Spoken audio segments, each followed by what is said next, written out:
आज का हमारा टॉपिक है भूकंप। क्या है?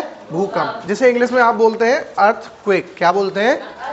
तो आज का आपने न्यूज़ या अखबार पढ़ा है कि नहीं मुझे नहीं पता, लेकिन रात में ही हमारे यहाँ भूकंप के झटके महसूस हुए थे। कुछ जगह यूपी में, एनसीआर यानी दिल्ली के आसपास, और इसका जो मेन केंद्र था भूकंप का वो था नेपाल में। कहाँ था? नेपाल में। वहाँ से स्टार्ट हुआ था भूकंप। आखिर भूकंप क्यों आता है? ये क्या है भूकंप? चलिए, तो भूकंप, भू मीन्स भू और कंप, दो वर्डों से मिलकर ये भूकंप बना है। यानी कि पृथ्वी के अंदर जो कंपन होता है हम उसी को बोलते हैं भूकंप। क्या बोलते हैं? भूकंप। यानी कि इसको हम बोल सकते हैं भूचाल भी बोल सकते हैं। जो स्थल मंडल होता है जहां हम रहते हैं, इसे इंग्लिश में बोलते हैं लिथोस्फीयर। वहां क्या होता है? ऊर्जा, एनर्जी मुक्त होती है। क्या होती है? एनर्जी निकलती है। वो एनर्जी जो निकलती है भूकंपीय तरंगे के रूप में निकलती है। वेव्स होती हैं। क्या होती है? वेव्स, यानी कि तरंगे होती हैं। वो नीचे से ऊपर निकलती हैं। और आखिर वो निकलती क्यों है? तो इसका रीजन भी देख लीजिए। ये है हमारी धरती की कुछ लेयर, यानी कि परतें।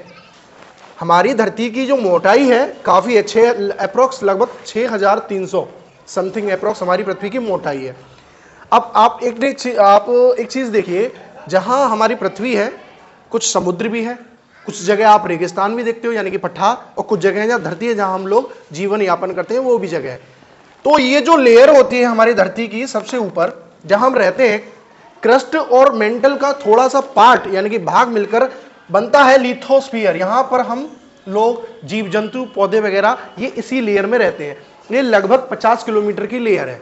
अगर जो लेयर जो है, अगर मान लीजिए ये धरती है तो इससे थोड़ा सा नीचे आओ, यहाँ से गड्ढा अगर हो जाए, मतलब थोड़ा सा नीचे आओ तो यहाँ ये समुद्र है थोड़ा थोड़ा, है ना। और कुछ जगह चले जाओ तो पठार भी है, यानी कि रेगिस्तान भी आपको मिलेगा। यानी कि जो हमारी धरती है, क्रस्ट, मेंटल, कोर, 3 लेयर होती है हमारी धरती में, अर्थ में। ऊपर जो हमारे ये हरियाली सी देख रहे हैं और कुछ ये पानी वगैरह जो देख रहे हैं, ये यानी कि क्रस्ट और मेंटल का कुछ भाग मिलकर के एक लेयर बनाते हैं। इसको बोलते हैं लिथोस्फीयर, जहां हम लोग रहते हैं, पेड़ पौधे रहते हैं। अब होता क्या है कि भूकंप ये आता कैसे है? ये आप देख रहे हैं कुछ ये इस तरीके से ये दिया है, इन्हें बोलते हैं प्लेट्स। क्या बोलते हैं? प्लेट्स। ये प्लेट्स हैं, तो इनमें क्या होता है, प्लेट्स में ये थोड़े आगे पीछे हो जाती हैं या कभी ऊपर नीचे हो जाती हैं। जब ये आगे पीछे या ऊपर नीचे हो जाती हैं तो ये यहां से इसका जो, इसे मानिए जैसे कि मान लीजिए ये धरती है हमारी, ठीक है। यहां से कोई तरंगे निकली। क्या निकली? तरंगे। और वो तरंगे जब निकली तो इन प्लेटों पे क्या डाला? असर। प्लेटें क्या हुई? हिली डुली हुई। क्या है? हिली डुली। तो जहां से ये तरंगे निकलती हैं इसको बोलते हैं हाइपोसेंटर। यहां से ये निकलती हैं तरंगे, और ये तरंगे कहां जाएंगी? ऊपर जाएंगी। और ये इसको बोलते हैं आप कहने का मतलब इसको बोलते हैं इपी सेंटर। क्या बोलते हैं? EP centre. यहां से जब भूकंप के झटके यानी कि तरंगों के रूप में निकलते हैं उसे बोलते हैं हाइपोसेंटर, और जहां तक ये ऊपर जाते हैं उसे बोलते हैं इपी सेंटर। यानी कि जो तरंगे निकली और यहां ऊपर आई, ऊपर आने के बाद यहां सबसे ज्यादा भूचाल आएगा, एक तरीके से पृथ्वी हिलेगी। और सबसे ज्यादा नुकसान कहां पे होगा? यही होगा। थोड़े दूर जाओगे तो नुकसान कम होगा। कहने का मतलब हाइपोसेंटर बोलते हैं जहां सबसे ज्यादा मुख्य केंद्र होता है, यहां से तरंगे निकलती हैं और तरंगे कहीं जाएंगी? ऊपर, और यहां सबसे ज्यादा नुकसान होगा। हमारी जो धरती है, ये जो लेयर है यानी कि क्रस्ट, ये एक तरीके से मैग्मा के ऊपर तैर रही है। आपने एक चीज देखा होगा, जब बारिश ज्यादा पड़ जाती है खेतों में पानी भर जाता है, और पानी जब भर जाता है तो मिट्टी कैसे हो जाती है? मुलायम हो जाती है। पैर रखो तो ऐसा लगता है कि पानी के ऊपर हम हैं। मिट्टी कैसे हो जाती है? मुलायम। तो ये जो लेयर है हमारी क्रस्ट वाली, इसके नीचे मैग्मा भरा हुआ है। क्या है? मैग्मा। उसी के ऊपर तैर रही है एक तरीके से, ठीक है। अब होता क्या है, जैसे ही थोड़ा बहुत तरंगे आई और तरंगों ने जैसे कि प्लेटों का हिलना डुलना थोड़ा सा हुआ, तो वहीं समझ लो क्या आ गया, एक तरीके से तरंगे कहाँ आएंगी? ऊपर आएंगी, और पृथ्वी क्या करेगी? हिल जाएगी। और हिल जाएगी तो वहां आपको भूकंप के झटके महसूस होंगे। अच्छा, एक और चीज, ये जो तरंगे होती हैं ये 3 तरीके की तरंगे होती हैं। कौन कौन सी? एक होती है प्राइमरी वेव्स, एक होती है सेकेंडरी वेव्स, एक होती है लब वेव्स। कोई भी चीज अपनी एक गति होती है। मान लीजिए हमारे पास अभी 2 साइकिलों के बीच में जब टक्कर हुई तो कैसा झटका लगेगा? हल्का। कैसा लगेगा? हल्का। अब थोड़ा सा मोटरसाइकिल और साइकिल के बीच में अगर टक्कर हो तो झटके ज्यादा लगेंगे।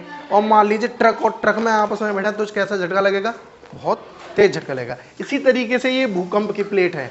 यानी कि प्लेटों में अगर थोड़ा सा हल्का ऊपर नीचे हुआ तो कम झटके, थोड़ा सा आगे पीछे ज्यादा हुए तो जोरदार झटके, और थोड़ा सा और ज्यादा हो गया तो बहुत ही भूचाल आ गया कि भूकंप के झटके सबसे ज्यादा। अच्छा, बात चल रही थी ये जो तरंगे होती हैं, इन्हीं ये तरंगे ही तो निकलती है नीचे से। तो ये तरंगे तीन तरीके की होती हैं, एक होती है प्राइमरी, एक होती है सेकेंडरी, एक होती है लव वेव। अब बात करते हैं इन ये तरंगों की भी कुछ गति होती है, स्पीड होती है, हमारी भी कुछ गति है। मान लीजिए हम ऐसे चल रहे हैं, है ना, हर आदमी की अपनी अपनी अलग स्पीड होती है, ऐसी इन तरंगों की भी एक गति होती है कि अगर प्राइमरी तरंगों की बात करिए, ये 6 किलोमीटर चलती है 1 घंटे में। कितना? 1 किलोमीटर और 6 किलोमीटर 1 घंटे में। अगर सेकेंडरी की बात करिए तो 3.5 किलोमीटर चलती है 1 घंटे में, इनकी स्पीड है। और लव वेव जो है वो बड़ी ही धीरे धीरे चलती हैं। अब सोचो सबसे ज्यादा कौन सी तरंगे हमें नुकसान पहुंचाएंगी? कौन सी? प्राइमरी? नहीं, ऐसा नहीं, जो सबसे धीरे चल रही हैं यानी कि लव तरंगे, ये हमें सबसे ज्यादा झटके महसूस कराएंगे। वो कैसे? ये जो तरंगे हैं प्राइमरी वाली, ये बिल्कुल सीधी चलती हैं। कैसे? सीधी, एकदम सीधे इस तरीके से। सेकेंडरी होती है, इनमें थोड़ा सा ऊपर नीचे हिल डुल के चलती हैं। अब बात करते हैं लव वेव, जो कि सबसे ज्यादा हिलती डुलती है। यहां मैंने देखो एक चित्र बनाया है। प्राइमरी यानी कि थोड़ा सा हिलना डुलना रहता है, सेकेंडरी में थोड़ा और इस तरीके से तरंगे चलेंगी, और लव में कैसे चलेंगी? और बहुत ही तेजी से ऊपर नीचे। इनकी वजह से ही सबसे ज्यादा नुकसान होता है, इन वेव्स की वजह से, लव वेव्स की वजह से। ठीक है, तो आप समझ गए होंगे कि भूकंप क्यों आता है। ये जो प्लेट्स हैं, इन प्लेटों का ऊपर नीचे होना, आगे पीछे होना, तो उससे क्या होता है, हमारी धरती पे क्या हो जाता है, जो लिथोस्फीयर लेयर है वहां हमें झटके महसूस होने लगते हैं। ठीक है, इसके मैंने बता दिया, इसके नीचे क्या था, क्रस्ट के नीचे जो ये होता है मैग्मा। क्या होता है? मैग्मा। हमारी धरती इसी पर एक तरीके से तैर रही है। क्या कर रही है? तैर रही है। और इन प्लेटों को बोलते हैं टेक्टोनिक प्लेट्स। ये जो प्लेटें हैं ना, आपस में जब टकराती हैं, है ना, तभी तो आता है भूकंप, झटके महसूस होते हैं। इनको बोलते हैं प्लेट्स को टेक्टोनिक प्लेट्स। क्या बोलते हैं?